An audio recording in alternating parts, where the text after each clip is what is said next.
Привет, друзья! Добро пожаловать на мой канал! В этом видео я покажу и расскажу вам об основных способах базовой заливки пряников, которые я использую. Ставьте лайк и подписывайтесь. Приятного просмотра! Начнем с этого пряника. Заливать буду оборотную сторону. Для начала проведем контур. Для этого кладу на пряник трафарет, по которому этот пряник вырезался, и шилом обвожу его. Для контура понадобится глазурь густой консистенции, чтобы контур не растекался и быстро подсох. Более подробно про глазурь можно посмотреть в моем видео, ссылка будет в описании. Глазурь помещаем в корнетик и отрезаем небольшой кончик. Далее немного выдавливаем глазурь, ставим на прянике точку и медленно, аккуратно, приподнимая корнетик, ведем линию глазури по контуру пряника, понемногу выдавливая айсинг из корнетика. Нужно поймать этот момент, когда вы выдавливаете глазурь и ведете корнетик, а веревочка айсинга ложится в ровную линию. Так как если выдавливать ее слишком медленно, то линия будет обрываться, а если выдавливать слишком быстро, то она будет идти волнами. Советую для начала потренироваться, например, на бумаге. Можно попробовать сделать ровные линии, затем уже элементы посложнее, и у вас обязательно все получится.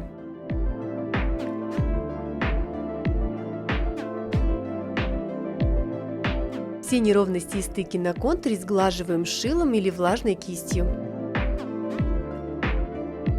Далее нужно замешать глазурь для заливки. Для этого в базовую глазурь добавляем воду и размешиваем до однородности.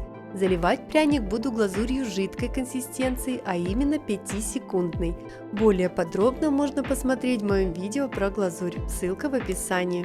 Ложкой выкладываю глазурь на пряник и аккуратно распределяю по всему прянику, не выходя за контур.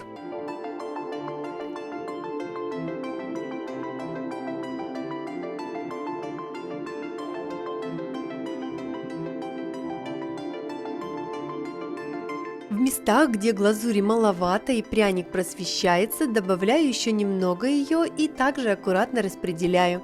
Не кладите слишком много глазури, чтобы она не вытекла за контур пряника. Все образовавшиеся пузыри можно убрать с помощью шила или зубочистки. Чтобы проверить, есть ли еще пузыри, пряник можно потрясти и заодно глазурь распределиться равномерно по всей площади пряника. После заливки переношу пряник на ровную поверхность, где он будет сохнуть всю ночь.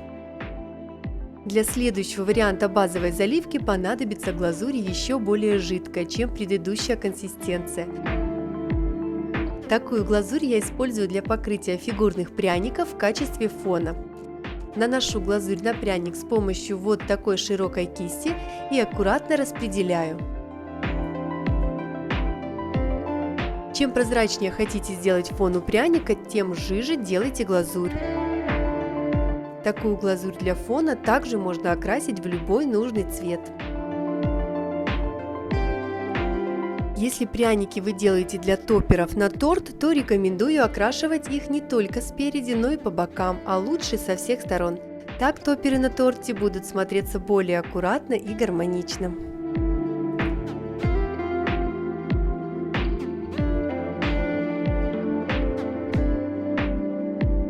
Перенести пряник на ровную поверхность для высыхания можно с помощью мастихина, шпателя или лопатки, чтобы не повредить заливку.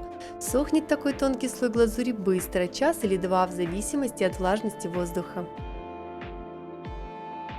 Для последнего, третьего варианта покрытия пряников понадобится только базовая глазурь.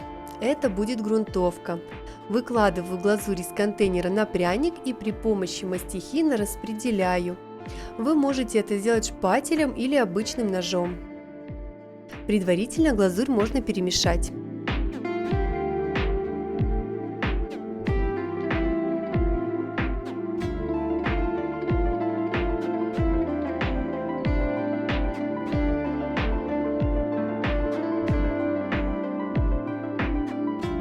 Насколько толстый должен быть слой глазури, или как долго выравнивать, или убирать или нет глазурь с боков пряника, обычно остается неровный такой контур. Все это зависит от результата, который вы хотите получить. Поэтому экспериментируйте, пробуйте, и вы найдете самый удобный, подходящий для вас вариант.